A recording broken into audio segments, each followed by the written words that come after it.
Hello, it's Jake Stenziano, host of Jake and Gino Podcast, here with my co-host, the multifamily mentor, the coach, the chef, the father, six, the best-selling author, the G-Daddy, Gino Barber. Gino, how's it going?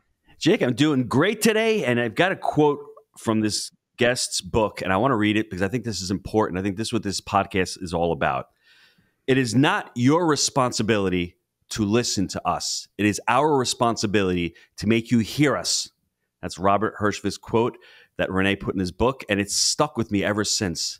And I think René is going to deliver a ton of value in this podcast, so it's his responsibility. I'm throwing it on him now to have people listen to us. So let it rip, Jake. Hey, the beatings will continue until morale improves. Maybe not. I don't know. Maybe I'm off on that one. So quick intro. Today's guest is considered by many as one of the top authorities on leadership and influence. For the last 27 years, he has been researching and applying behavioral neuroscience to solve challenges in leadership and integrates a practical business approach that inspires his audiences to take action. So without further ado, René Rodriguez, welcome to the show. Thanks for having me, guys. I appreciate it. Excited to be here. It is our pleasure. We got our heads looking straight now. We're completely aligned. Aren't you happy now? It looks so much cleaner. And you're smiling, so we're doing it right. So let's get to know each other a little better. Please share with us a brief background on yourself and how you got into business. Sure. I was a basketball player most of my young life up until I got cut my sophomore year in college. Didn't know what I was going to do, and because all I cared about was basketball. I hated school, but I was told two very important pieces of advice. One was my mother. She asked me a question of what's the one thing I have to do? What's the one thing everybody in this room has in common? And I was trying to figure it out, couldn't figure it out. And she, in short, told me that everybody has a brain. And if I could understand how the brain works, life would be just easier. And so I went to school for behavioral neuroscience. But after I got cut, I didn't know what to do with my time and energy. And studying the brain was one thing, but I got a chance to ask a CEO, what's the one thing I needed to do to be in his shoes when he got older? Because I figured, just follow what works. And he looked at me and he smiled and he said, you learn how to sell. If you learn how to sell, you'll always be employed. And so those two focuses in terms of, understanding how the brain works and the neuroscience behind it and putting that into practice for 4 years selling cookware door to door was probably the two most influential moments early on in my life. How many years? 4 years door to door. That's longer than most college. do door to door, I feel like. Okay, well, there you go. Yeah, it was the greatest thing that ever happened. I mean, I realized I could get cut from a basketball team, but if I made a sale, no one would cut me. And that, they said, do 10 presentations and you'll sell 3. I'm like, okay. So I just do 10 to get 3 and you get paid X amount for 3. Well, how fast can I get through these 10? That was my logic at 18 years old. And, and it was, I've been rejected, by either girls or coaches or teachers for my whole life. That, rejection was kind of like I was just used to it, and it kind of came with the territory. But the only thing I knew was hard work. And so I did that and then went to school, graduated and went to work for a change management consulting firm that used brain research to deal with hostile work environments and culture change. And so here I was a cookware salesman and understood the brain, and then went to work putting it into practice in the most hostile work environments you can imagine, union labor issues. And it was some pretty crazy places that we worked. And you had to learn how to capture attention quickly. You had to learn how to gain and build trust and rapport really fast. You had to learn how to listen and be there. And so for people that didn't want anything to do with you, you had to be able to communicate some sense of value and show that you cared. And to a group of people that were highly resistant and skeptical. Best training ever. And so here I had that skill set combined with, being a salesperson to my core, to understanding human behavior and the science behind it, and then understanding behavior change and putting that into practice and working with hostility and resistance, which resistance at the end of the day, in my 27, now almost 30 years, is really at the core of resisting a new idea. If you're in sales, you're presenting new ideas. If you're in business, you're constantly presenting new ideas. If you're trying to raise money, the new idea is part with your money or invest your money with me versus them. And why? And so it's at the core of, I think, the human existence. And it all culminated in the one word of influence. And that to me is the answer to life's purpose. It's the answer to making more money. It's the answer to having a more meaningful life. And I can go into that deeper, but I think that's a little short background. In the book, René, you say influence is the how of leadership, getting people to trust you and act on ideas. And it's the inspiration when actions align with values. And I'm going to hold up the book for everybody. Amplify Your Influence. Amazing book. After all the years of struggle going through and hitting, door-to-door salesmen, working through these companies, I picked up the book. I'm like, this book is phenomenal. Let's dive into the Amplify method. Me too. Frame, message, and tie down, because I think this is appropriate for anybody trying to sell ideas, as well as if you're in the real estate space trying to raise capital. Yeah, for sure. Well, the method is based on how we process information. And so if you're listening and you're selling an idea, you have to zoom out a little bit about your work, right? Sometimes salespeople, we get so caught up in trying to close a deal that we forget what we're actually doing. In closing a deal is the afterthought. It's the formality of the communication of value that exceeds the cost of doing business with you, right?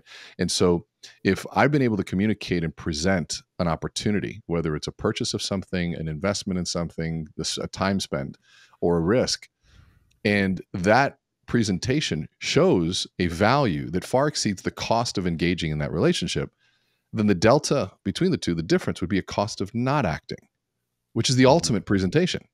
That if you can leave my presentation going, man, every moment I don't work with René, I'm losing money. That is the ultimate.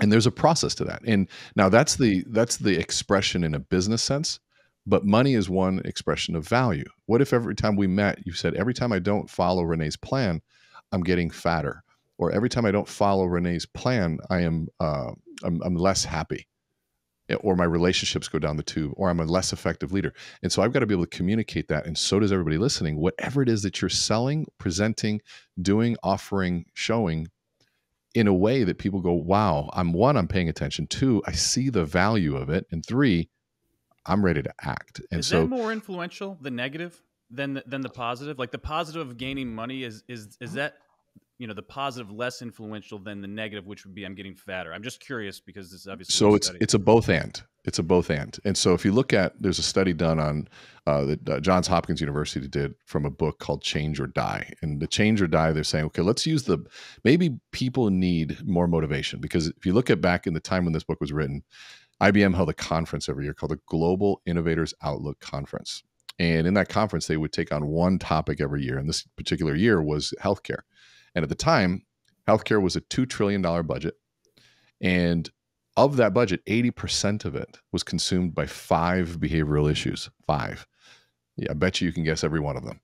Smoking, drinking, stress, not enough exercise, and poor diet. So nothing that was like, oh my God, I didn't know any of those. No, we knew every one of them. So it wasn't a lack syndrome. of, what's that? That's a metabolic syndrome, essentially. Yeah. Yeah, well, we knew all of those. So it wasn't a lack of know-how, right? It wasn't a lack of knowledge. But then they said, well, maybe, okay, since they know it already, maybe they need more motivation. So let's scare them. And so what they did, and this is CEO of Johns Hopkins University, went to people that just had angioplasty, right? This is where they crack over the chest cavity and they rotor-root your veins, basically, to reverse heart disease, which, by the way, is 100% reversible with diet and exercise. And so they go, okay, let's do the surgery. And then on their recovery bed, when they're in the pain, they got their stitches still in, the train tracks on their chest, and we're going to go and scare the crap out of them. And we walk in and we say, look, John, if you don't change how you eat and you don't exercise more, you're going to die. That's the ultimate motivator. And what a leverage point, right? Well, they found out within 2 years, 90%, 9 out of 10 were back for a second surgery. Remember, completely reversible.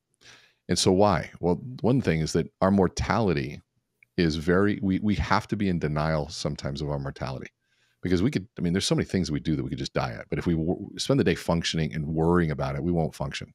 Mm-hmm. And so anything that was too big, it was so far removed. This is why click it or ticket works, because it's small enough where we can actually, I got it. Yeah. Yeah. It's like, and it's simple and it's tangible and it's financially painful. But now they did another study. And this is why I'm going to tell you both and. Dr. Dean Ornish, in a combination of Mutual of Omaha and University of San Francisco, they knew that there was a values component, an emotional component, spiritual component, and all of these other components that were missing in that change or die concept. And so what they did is they took same patients, and afterwards they had the daughter show up with 2 grandchildren and said, Dad, wow, you scared us. And no, honey, I'm strong. No, Dad, like it was just, whew, man, that was a lot. We were scared. Well, honey, I'm a strong man. I said, well, you remember when I got married, Dad? And he's like, yeah, it was one of the greatest days of my life. He's like, Dad, I was so scared, but when I went over, I didn't know what I was doing, but I looked at you and you smiled and winked at me and I knew everything was okay. Wow, honey, you're going to make me cry. Well, Dad, I don't tell you that to make you cry. I tell you that because if you don't change how you eat and how you exercise, you're not going to see your 2 grandchildren. Now, that study produced 70% were not back within 3 years. And so if you look at, there's the fear of loss, yes. Fear of consequence, if it's far removed, it's too far, the proximity of that consequence is too far. But when it's that tangible, the fear of loss of something valuable is the ultimate. And so if we can identify what is valuable to people, so I'm thinking your audience here, the investments that you guys are talking about, the only people that are regretting not acting are the ones that acted too late. They're going, man, if I would have started 10 years ago, 20, 30 years ago, the wealth I would have right now, but I waited.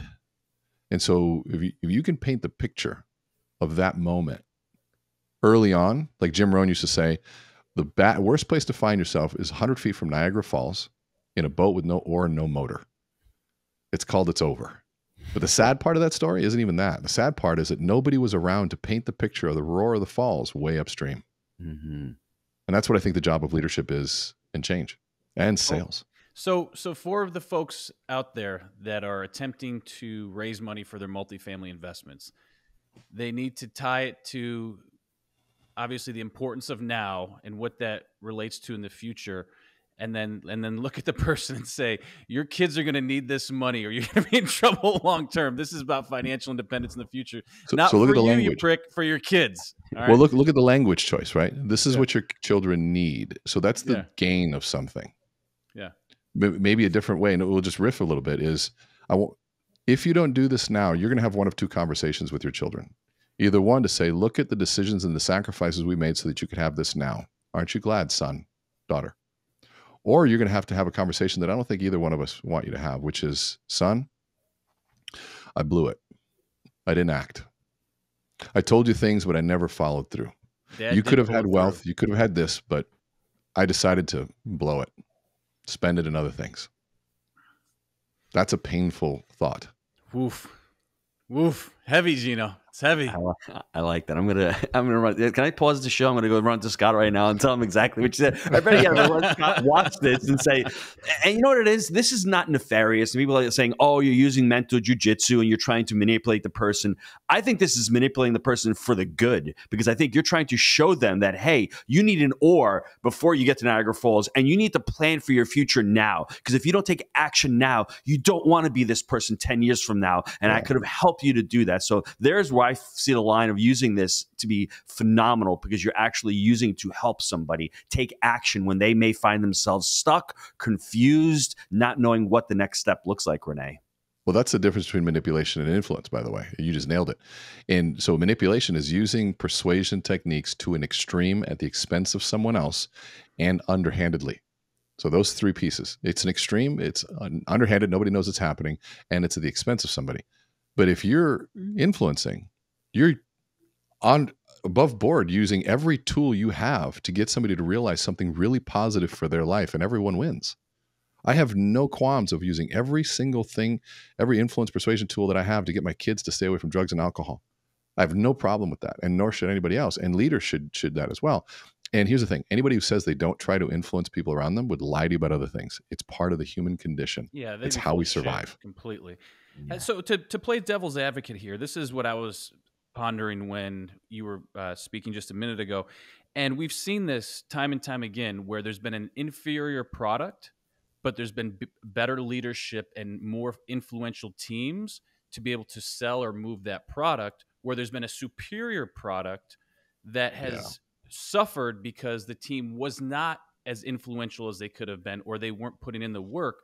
So if you're the consumer, what's a good due diligence practice or ways to find alignment to get through the mess and recognize good influence when it aligns with a good product? Because that's that's nirvana. Everyone's winning at that point. You know, you just outlined one of my life's purposes is, and I really love that question because it's so true. I've seen so many good people that were never taught the lessons and the skills of leadership and influence. And I have seen some, you guys swear on this podcast? Yes. Gino doesn't like it, but I F and A comment. It's my fault. Yes, we do. And I have seen some shitheads learn all the skills and move people to the wrong place. Yep. And I just wrote down this for myself because I take these podcasts and I always try to internalize what I'm saying. And I always ask myself, am I even doing this myself? And I just wrote, get angry, René. And why did I write that down? I go, because you're absolutely right. There's so many inferior things out there that are scams and aspirational appeals, the 6-minute abs, 30 days to financial freedom, the quick hits, the shortcuts. 4-hour work week. Love that guy, but I'm sorry, that shit doesn't work. So yeah, it's a great hook. And he's made some massive changes, made a ton of money. But we know you're not going to do this in 4 hours. And the world wouldn't function. And so it's okay. But you know what? I think I know what Tim Ferriss was trying to do with that. But you know, and that's where you have to sort of balance, you know, some semantic, what do you call it, mazes there a little bit. But it's okay for us to do that. So going back to your question, which I love, by the way, what do we do as a consumer? I think we have to learn more self-awareness of how we make decisions. We are emotional beings, and society knows it. Politics knows it. The media knows it. Branding agencies knows it. Influencers know it, the good ones. When I say good, I say the ones that are getting a lot of attention. And if we don't realize how impulsive the world is trying to make us, I mean, look at what's going on. I remember when we watched TV and how much silence there was between ideas. Hey, everyone. Good to see you today. Like, oh, is that a new outfit you have on? And they're talking to you in that sense. You listen to kids' shows today, and they have eliminated dead space. Hey, what's going on? We're going over here. And it was, oh, no, bing. And all of this stuff is happening because they want to constantly secrete dopamine to capture attention. And there's no silence. And so then we go, okay, if that's what's going on. And right now we know, okay, there's a million things that we cannot control that cause massive stress but capture our attention. The media and politics are constantly putting in our face that which we cannot control, that shows how much lack we have or how much bad there is, to create the emotional reaction that then can be manipulated into decisions, whether it be votes, purchases, attention, shares, likes, views. And so to the consumer, I think we have to, no one's going to do this for us. There's no cavalry that's going to show up and say, hey, we're here to save you. We have to be our own cavalry. We have to be smarter. We have to build our self-awareness. We have to do things to educate how this is happening to us so that we can navigate better. I'm not going to change the world, and I'm not going to prepare the world for my son or my kids, but I can prepare my kids for the world, and I have to prepare myself for this world. And one of that is just acknowledging how things are right now. I was going to ask you to talk about the frame message tie down, but this question is going to really piggyback off what you're talking about. Jake, it's the flux capacitor, the reticular activating system. Okay, just because I know you don't like the word, the RAS. And it's one of the things that they use is story. And talk about story, how important story is, how it releases the dopamine, how it releases those happy chemicals, and how it's so underutilized. And I think that's one way. And if you're getting it used on you, maybe you can say as a consumer, I like the story, but the product still sucks. So we can use it for both ways. Well, story is one of the most powerful superpowers there is. And the reason is it's the function that it plays in the brain. Story is another way of saying narrative. And narrative is a beginning, middle, and an end. The brain structures memories. It structures the understanding of the world, basically constructs reality based on narrative, how things start, where they go, and where they end. And that's how even memories are constructed. And so we spend about 50%, depending on what study you look at, of our waking hours daydreaming. Mm-hmm. And daydreaming is just narrative playing, but typically daydreaming to the future, scenario planning, if this, then that. And we do that to prepare ourselves. We do that to prepare how do we function through the world, and we run scenarios so that we can better act and behave and purchase and speak or whatever it is. And sometimes we run narratives that cause massive anxiety. Well, if I go on stage and I bomb, what's going to happen? Well, that's a future trip. You're tripping over the future. And so that function of story is happening almost 50% of the time. But now there's 2 times where we don't daydream. One is under life and death situations. Somebody's holding a gun to your head. You're not daydreaming. You're pretty present in what's happening. The second time is when someone tells you a story. Okay, so why? Well, they're daydreaming for you. Okay, that's pretty powerful. So what does that really mean, though? Well, if we use narratives as constructs of reality, then when somebody tells us a story, we are in essence handing the keys over to somebody to create a narrative, construct my reality, and impart and install narratives of whatever they want. Now, they can install narratives of love, of hate, of opportunity, of fear. And so when we look at that piece of the narrative and what's going on, there's so much happening in that moment where if we're not careful around who we hand the keys over to or how we do that, that's where our behavior is guided. And now here's the biggest, craziest piece. Our brains don't know the difference between a narrative that you tell us and a narrative we live. And here's an example. And people, that's kind of a statement that kind of doesn't really land until you think about this. Mm-hmm. Have you ever cried during a movie? Well, right? Jake doesn't cry, but I do. Okay. I cried during the full version of the Chevy commercial with the grandma. That's got to be the full version. Yeah, you got to see the full one. The short one's not there, but if everyone checks it out, the full version of the Chevy commercial that just came out with the grandma that's got dementia, that hits hard. That hits. It hits hard. Yeah. So now here's the crazy part. You know those are actors. It's not even real. Not after 20 seconds. Yeah, well, and that proves your point. Yeah, but it's they're when you look at this, like you cry in a movie, and we go, "Hey guys, those are actors," and then we kind of laugh at it. But why did we cry if we know someone is literally saying, "All right, action," and then pretend to win the game, pretend to lose the game, pretend to die? Yet our brains go, "This is really happening." Trigger all the somatosensory parts of our brain, trigger the amygdala, trigger all that stuff, and feel it as if it's real. And so we become the protagonist in the stories that we witness and listen to. And when we become that, that's also what creates rapport, creates trust. And if somebody shares their story, we are becoming them in that and seeing the world through their eyes, their narrative, their reality.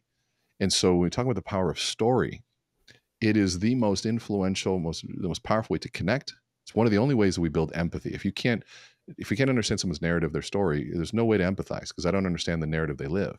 But empathy is about understanding the narrative that they function from.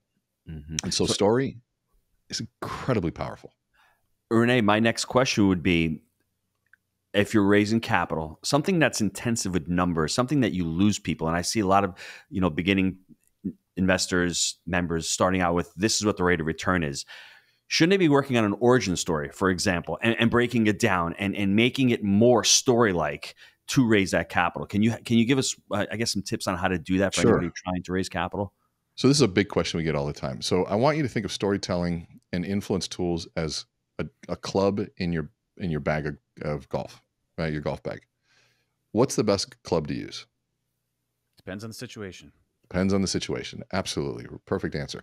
And so what a lot of people do, though, is they have one club, which is storytelling or framing or a framing device of some sort, and it's their driver, and they use a driver for everything. And so if you look at different scenarios, there's different framing devices. Story is just one framing device. But if you go to Shark Tank, there isn't a single Shark Tank episode that begins with story. And it would be wrong to. If you're at a budget meeting, you don't begin with story. You begin with the numbers. So numbers first, story second, environment in that sense. And so you don't grab your club first from the bag. You assess the hole, the tee, the angles, the wind, the hazards.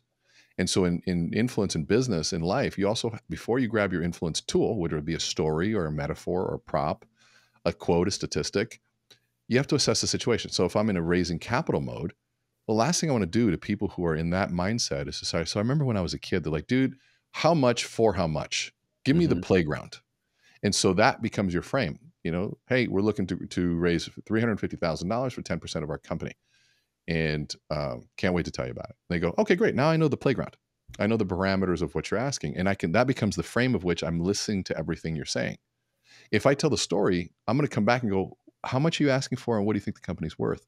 Mm-hmm. I'm going to have to fill in that blank. So we fill that up to create the boundaries. It's like, here are the out of bounds of a football game. Now we're going to play, and I'm going to tell a story within that. And so for that scenario, I want people to always think it's not about story for everything. It's about assess the situation first and then do that. Now they're going to want the story second because they want to know what's happening. It's why you start a puzzle with the border.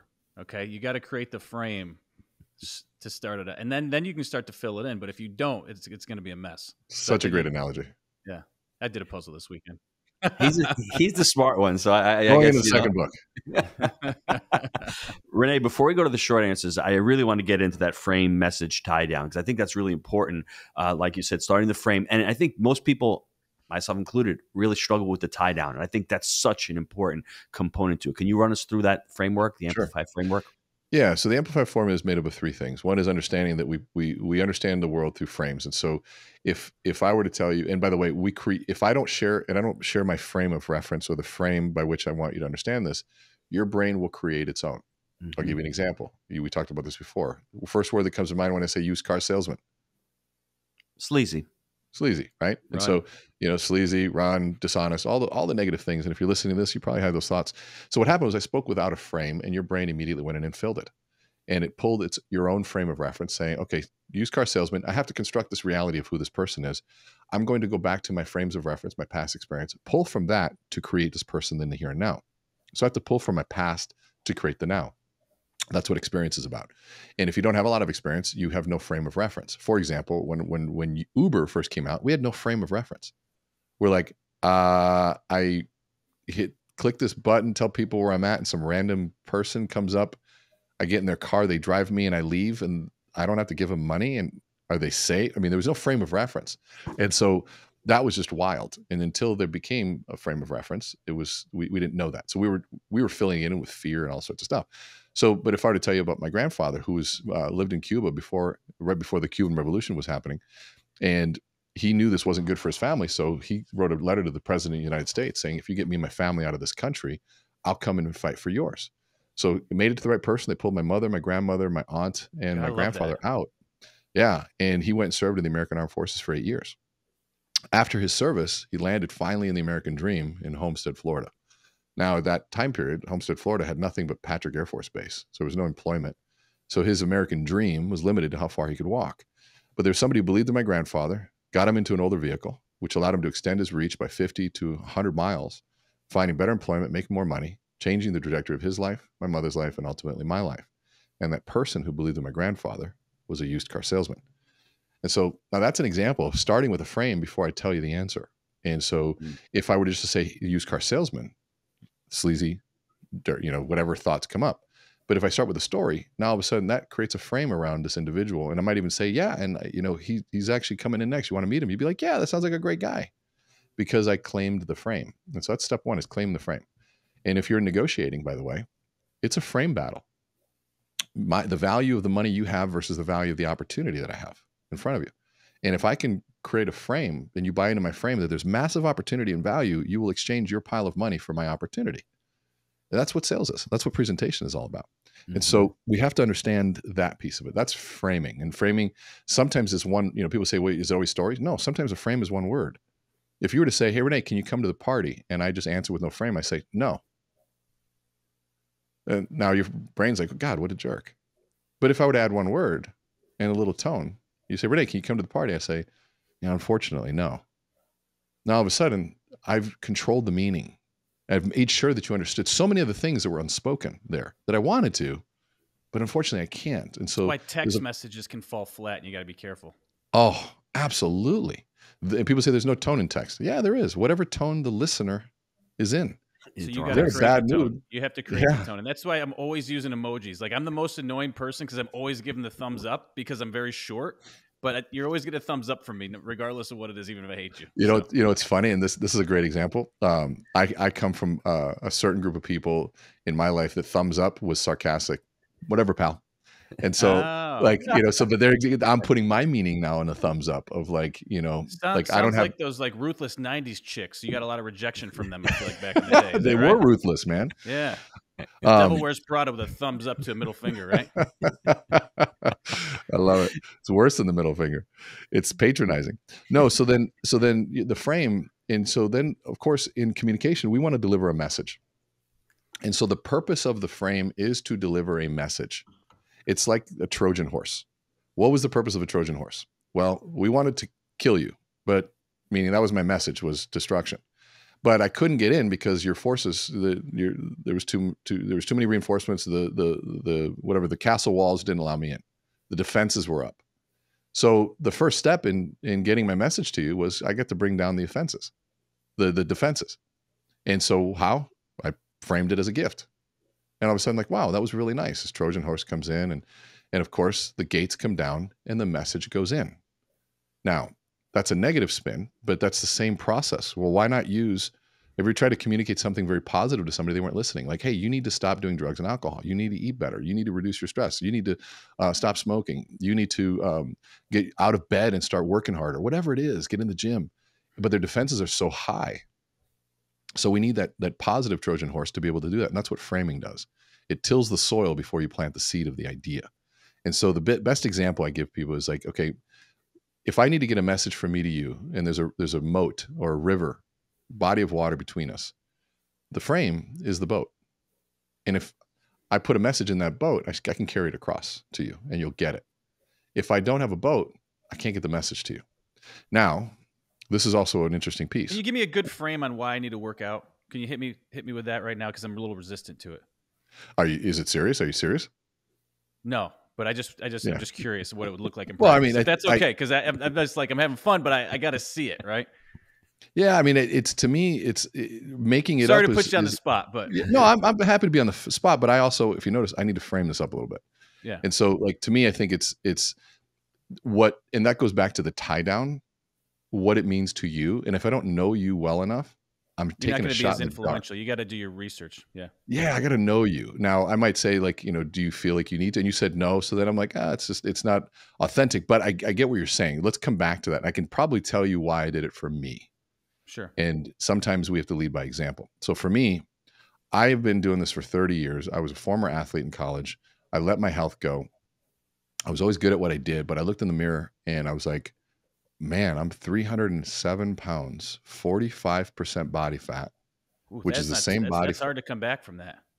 Man, the same body fat percentage as bacon, as my friends would like to remind me.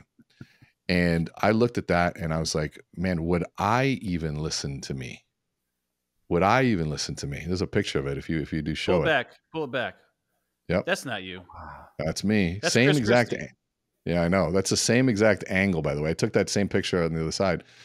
And I looked at that and I said, okay, if I can't even hold myself accountable to these basic disciplines of self-awareness, of self-control, how is anyone going to listen to me? Yeah. So for me, it was integrity. That was the driving factor. I was out of integrity and I was full of shit. And you probably felt like shit. And you probably horrible. Dude, I was carrying my bag up the stairs, a 72-pound bag from traveling. I'm 6'3", 200. Now I'm 245 pounds, 44 pounds this morning. And I was carrying it up the stairs and it was 72 pounds. And I was like, this is brutally heavy, big Toomey bag.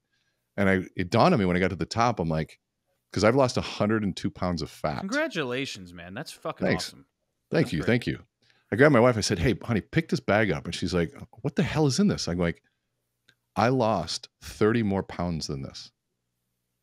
Wow. I was carrying this plus 30 pounds up the stairs every time. And she's like, holy wow. That's when it hits you. Yeah. Yeah, it really hit. And so I did it for me. Now, I used how many frames just now did I just use? One, carrying a bag.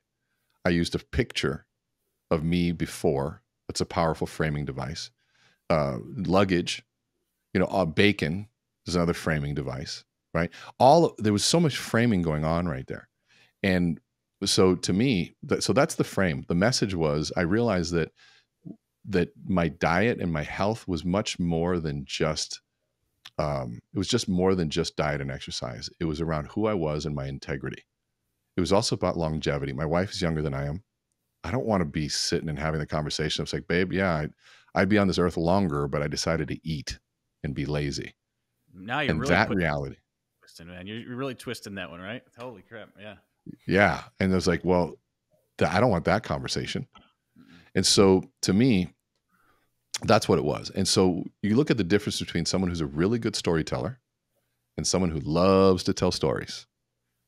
There's a big difference. Yes. Both tell stories, but for some reason we like the other. Well, okay, so then you realize it has nothing to do with the story. See, someone who's a really good storyteller tells you a story, and they use the story to deliver a message of value and importance. The person who loves to tell stories, they use our time just to tell us a story. Mm-hmm. It's like saying, I'm sending you a boat, and there's no value in that boat. There's no message. And you go, well, why the frick did I wait for this boat? But if I say, hey, wait, I'm sending a boat across, and there's a value there, a pot of gold, an idea, advice, a lesson, you go, hey, thank you. And it took time to wait for that boat, but it was so worth it. But if you made me sit there and wait for this boat, this story, and at the end there was nothing, then it was about you. You just wanted to talk, and you used my time just to tell me a story. And that's the big difference. So now, storytelling opens the audience up so we can get a little message, but now influence happens on the third step, which is the tie down. And this is the hardest part for people to get. The tie down answers the question, what this means to you is. The reason I share that with you is this. And that can come from many different angles. If I have an influence objective that I want you to act in a certain way, I need to somehow align my objective with what's important to you. And if I can align those two, and I'd say, well, for a second, Jake, is health important to you? I mean, you look like you're in shape. I'm in shape, baby. I mean, seriously, you look like you're in shape. No, I'm in shape. Yeah. Good. And so for me, I would say to you, Jake, it's not about getting in shape, but I would challenge you to say, here's why I share my story. If you found a way to stay in shape at our age, and not saying you're old, 41. then I think you have an 42. obligation to then share your secrets with other people. Because one, I think it'll keep you sharp, right? Keep you on track. But two, think of all the people that you're going to affect when you do that. So now maybe I wanted to, if I look at somebody who's got it figured out, then I want to challenge you to say, well, help us figure that out. What can you do to help us? Because clearly you've solved a puzzle that most people currently can't solve. And that's the basis for our multifamily education. Yeah. There you go. Gang, there you go. Let's take a quick time out to hear from our sponsor. And remember, don't be a storytelling leech. All right? We'll be right back. Now, we have had a great run in multifamily, going from 0 units to over $250 million in assets. That's over 2,000 apartment deals that we've been able to purchase through our framework, buy right, manage right, and finance right. Now, Jake and I, we created the Jake and Gino community back in 2015. We launched our first book, Build Our Profits. And since then, our students have closed over 60,000 units. That's over $4 billion in assets they've been able to close over the last 6 years. And that's why this community has been so successful. We call it results-based education, and we pour back into the community everything that we've learned on our journey from 0 to 2,000 units and all our systems and scale that we use on our very own property management and investing companies. Jake, I love that. It's not just education, it's implementation. So what I want you to do, click on that link down below, apply to work with our team, see how we can help you on your journey in multifamily.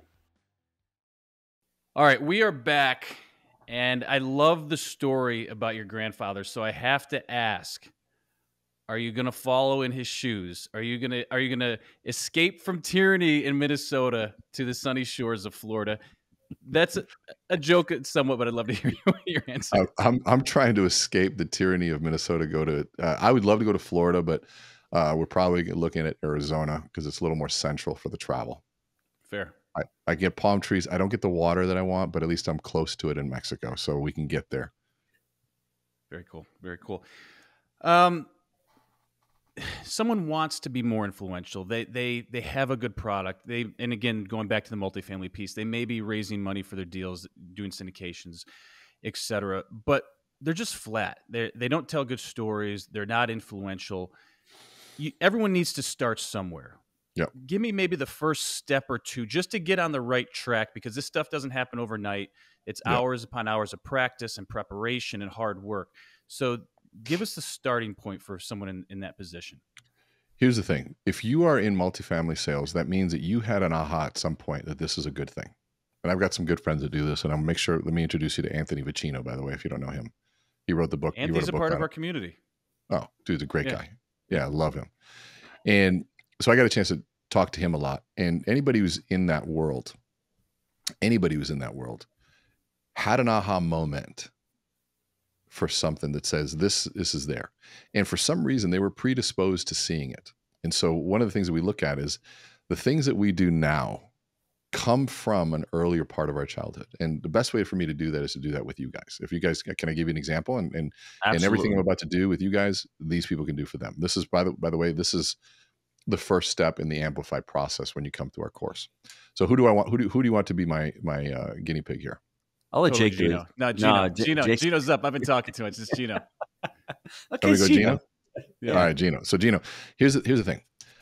I'm gonna set you up to fail. Okay, so I'm going to ask you 3 questions, and it's not a hard thing to do, bro. It's not a hard thing to do. So. You're lowering the bar, my man. You're lowering the bar. But so I'm just going to set you up to fail, but that's okay. Gino, who are you? What do you do? What makes you unique? I am a father of 6 children, homeschooled. I am a multifamily investor, educator, father, and mentor. Got it. And what makes you unique? That's a tough question. What makes me unique? I can deal with Jake. All right. So humor. All right. So now let's take a look at this. If you were to rank your influence on a scale of 1 or a 0, 1, you're moving towards becoming more influential. 0, you moved away from it. What would you rank that? A 1 or a 0? I would say I'm more of a 1. So we're 1. And Jake, what would you say? About Gino or myself? Just in that answer. No, I'm sorry. Am I ranking Gino or myself? I'm sorry. Gino's answer. Yes, I agree. 1. Okay. So Gino, let's be honest. Do you think anybody heard that and go, holy shit, I need to make sure I'm around that guy? No, you're right. They would not. Was it 1 or a 0? I even paused with the 0 when you asked me 1 or 0. I did think about that for a second. So I agree with you. Attention. It's a 0, fat 0. And here's why. It was what everybody else says, and you fell into a trap, what we call the question trap. Question trap consists of 3 things. The first thing is that most people don't put much thought into the questions that they asked. Who are you? What do you do? What makes you unique? Okay. Sounds pretty cliched, pretty typical. Second, for some reason, we feel compelled to answer questions that are asked of us, even if they're horrible questions. Third, the person asking the question is leading. Now, we put all those together. I feel compelled to let somebody lead me down a path that they didn't put much thought into. That's what happened. So I led you down a path to fail. And so first step in influence in doing this is that we have to lead our own path. We have to be the ones in that are deciding the direction of the communication and the direction that we're headed. And part of that is understanding this. And so I'm going to take you on a different route to be able to answer those questions, to show you what a 1, maybe even a 10 sounds like. So Gino, give me 3 words that make you unique. Don't overthink them. First 3 that come to mind. Responsibility, hardworking, committed.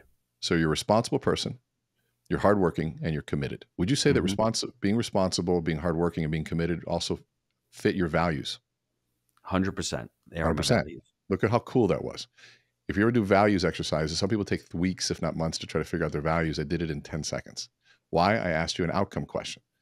And typically our values are important to us, and we try to live them through our uniqueness. So now here's what's really cool. If those are your values, hard work, responsibility, and committed, and being committed. I'm gonna write those down so I don't forget them again. And we know those are your values. Research says that our values are formulated between the ages of 9 and 13. 9 and 13. So the logical question is hard work, committed, and responsible. I'm going to write these down. The question is, okay, so since it wasn't just recently you were a lazy guy and I just at least recently decided to be hardworking. You've been hardworking your whole life. You've been committed your whole life. You've been responsible your whole life. It doesn't mean you didn't have moments of weakness, but those were values that were there. So the question is, between the ages of 9 and 13, who was around and what happened? Gino was in the back of the restaurant with his dad, and that's where that shit came from. Sorry. I love it. Well, that'll trigger one of 2 types of stories. It'll trigger either what we call a lighthouse story, right? Where somebody was like, pick one of these: hard work, committed, or being responsible. Which one's on your heart the most right now? It's with my father, working at the restaurant, being a hard worker. So hard work. Okay. So your dad It'll trigger a story, either what we call a lighthouse story, somebody who was a pinnacle, a beacon of light for hard work, and they showed you the way and you wanted to be like them. Or what a lot of us have is what we call a foghorn story, somebody who was the opposite. They were lazy and they showed us who we didn't want to be. And so because they were lazy, we had darkness in that area of our life. And for some crazy reason, we decided to become the lighthouse in our life as we got older. And so it sounds like your dad was a lighthouse for hard work. Is that correct? Yes. So now watch what happens. I want you to tell me a story about your dad between the ages of 9 and 13 and how he was a lighthouse for hard work.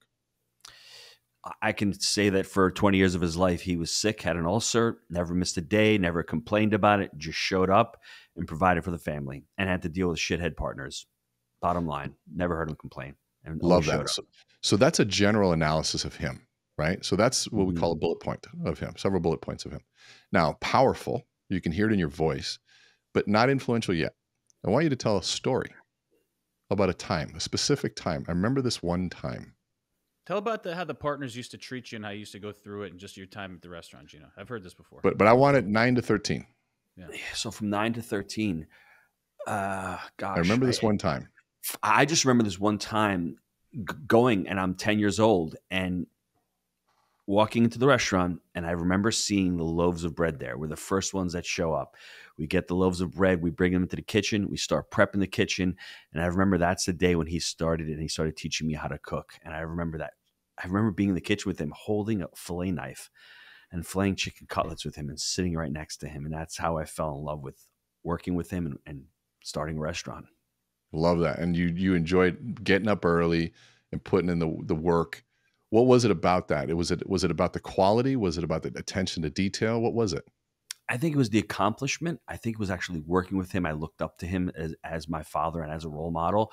And he was really good at something and people admired him. And I think I may have gravitated towards that to say, wow, he's creating food for people and people really enjoy his cooking and they look up to him as Vito in the kitchen. So would you say that you loved how he mentored and trained you? Yes, I would in certain aspects. Absolutely. Would you say that a lot of what you do right now is mentoring and training people in the same way that your dad did to you? You're a prick, you know that? That's Jedi mind shit. So yes, absolutely. I want to be there for my students. I'm in Italy on my vacation, taking phone calls at 9 o'clock at night, trying to help students do a refi. It's embedded in me. I can't get rid of it. My wife tells me to take a break. I can't take a break because I love doing this shit. So you got me, Renee. Did you hear his voice too? The passion, the intangible pieces that made it unquestionable of why you love this. And so if I were to ask you, who are you? What do you do? What makes you unique? And you were to then choose your own pattern and say, I remember as a kid coming into the restaurant at 5 a.m. And the first thing that was there were these loaves of bread. Because my father got up early to make the loaves of bread because they knew that at a restaurant, the bread is what determines the quality and the experience. It's the first thing that you have. It's the first way to love on your customer. You don't even charge them for it. It's the first gift you give them. And I remember my father giving me a fillet knife and teaching me how to cut chicken cutlets and taking the time to show me that there's a technique behind this. It wasn't just about slicing. There was a certain size, a certain dimension, and a certain experience with every single slice and love that went into every cut and the attention to detail he put in there. And I enjoyed every single moment, not only just being there with my dad, but being there with him and learning this skill. And I didn't know what I wanted to do when I grew up, but all I knew was I wanted to make people feel the way that my father made me feel. He wanted to have that time with him and to learn a skill set to be the best that I could. And when I was introduced to multifamily homes and the process and how many people didn't have a mentorship in that area. And when I was turning, by the way, if I were to add in when you were first turned on to single family homes or multifamily homes as the second part of that story, it takes it to a whole nother level. But let's say that we told that story. And so I knew that I wanted to train people and coach people in the same way that my father did. And that's why we created this community. But that's a 1, if not a 10. Wow. And you wanted to make Dad proud too. Hey, Renee, that's the cherry on top. Listen, yeah. I have to take this another step. And I know why Jake didn't do this because Jake's he's stunted when it comes to his emotions, and I get it because he doesn't want to share. But I want to make you share. When we get off this call, you're going to be doing that shit for me, bro. We're going to be doing one-on-one. But anyway, Renee, this is interesting. Something that really popped up, and I never fully understood why I hated the restaurant in 2008. But it's maybe because my father passed away in 2007. And he died, and Yeah. I was in the kitchen all by myself. Maybe that's why I started hating it. I didn't want to be there anymore. And I can use the excuse of becoming financially free and wanting to make more money, and that's probably the stuff that's above. But the stuff that's below, that's why childhood, going back into your childhood, I've done a lot of this work, is so important, because you form a lot of those beliefs and a lot of those values. And having him there every day for 37 years and just enjoying working with him, and then he's not there anymore, that could really affect my the trajectory of my life. And for anybody listening to this, if you're going through something like that, making those decisions, understand why you're making those decisions. I made a great empowering decision to find another alternative, another vehicle. Thank God I did that. But maybe we make these decisions that are harmful. So I really want to thank you for shedding that light on me. I never really said that. Maybe I hated it because he wasn't there anymore. So thank you. Well, thanks for being so transparent on that. And I mean, here's the other piece, the lesson of this is that isn't a single person here listening that doesn't feel a gift of what your vulnerability just gave us. And we are all the same way we become the protagonists in other people's stories. We just became that with you, which means it's inevitable that we connected deeper with you. Oxytocin was secreted. Our brains fired in the same way, and they mirrored each other. They started what's called neural coupling. All sorts of things happen. So it's a leadership lesson in there to be able to share that story. But more importantly, the life lesson of understanding the purpose by which we do things, and that there was a method to the madness. There was a reason behind it. I loved it for this. And when that went away, I didn't love it anymore because it was painful, but you found another outlet to continue his legacy in just a different way. The legacy continues strong. And in the passion, I mean, when I brought that up, you're like, I mean, your voice went up about, 3 notches of volume, and you had instant stories to share about when you're in Italy, and your wife was doing it. It's such an undeniable, unshakable passion. And so the Tiedown, if you're listening to this, the reason I shared and did this whole process for you, if you're listening to this and you were dry, that means that you're not adding any pathos, you're not sharing any story. But if you revisit why you do what you do, you can create the same exact experience that you felt by listening to Gino's story. And imagine if you were to tie that to a decision to work together. Now I trust you. I know where you're coming from. And if somebody else offered me a better deal, I don't know if I'd even listen, because I feel like I'm in something with you. And I know that you'd be there for me, which is more important, especially in a mentor relationship. Wow. Tons of value, René. Really, really appreciate this. With that being said, what is the way that folks can reach out to you, get a hold of you and your team? Please share that information. Yeah. Well, my website's meetrene.com. And you can follow me on Instagram at Learn with René, LEARN with René, RENE. I do a video a day on there, all educational. We also have a monthly group coaching program that if you want, I'll give you a link for anybody listening to get a free month so they can get a chance to feel what it is. We feel pretty confident they'll get 2 sessions out of that because it's twice a month. But yeah, Learn with René. And we do this Amplify course, which what I just did with Gino, we do that 1 time a month in a different city. And I'll take 10 people to go through a very intense process to really identify that story, but then tie it to the business. And so that's where the ROI comes, where you can take that story, become a great storyteller, get your body language in place, and get that origin story in place, and then tie it to the business value proposition. Now you become unstoppable. I'm sold. And honestly, we need it because we have a phenomenal product, but we're, maybe hesitant to lean into the influence at times and need better training, I think, to be, fully transparent. So that was amazing. And I know Gino's a little emotional right now, but I'm going to volley back to you, Gino. You got to close us out here, man. We're not letting you off the hook. Well, I got to share René's story from start to end. And I think the important aspect of it that his grandfather came from Cuba. He served in the military for 8 years. So another sacrifice story. René was born in Miami. He moved to Minnesota when he was 8 years old. He never met his father from the book. His mother, she said at one point was a nun. And I love his story about going to college. His sophomore year, he got cut by basketball. And that was his identity. That was his life. And then he ended up becoming a salesman. And when he became a salesman, he saw the passion and his drive. He found his why. And at such a young age, to be lucky to be able to do that, then jumping into the neuroscience and finding that out and understanding how we move people and understanding what his gifts are in life. Writing the book Amplify Your Influence, with the frame, the message, and the Tiedown. If you're in search of somebody who can help you with your origin story, because we all have it inside of us, if you want to be able to create impact in other people's lives, please don't hesitate. Reach out to René. Take the next step.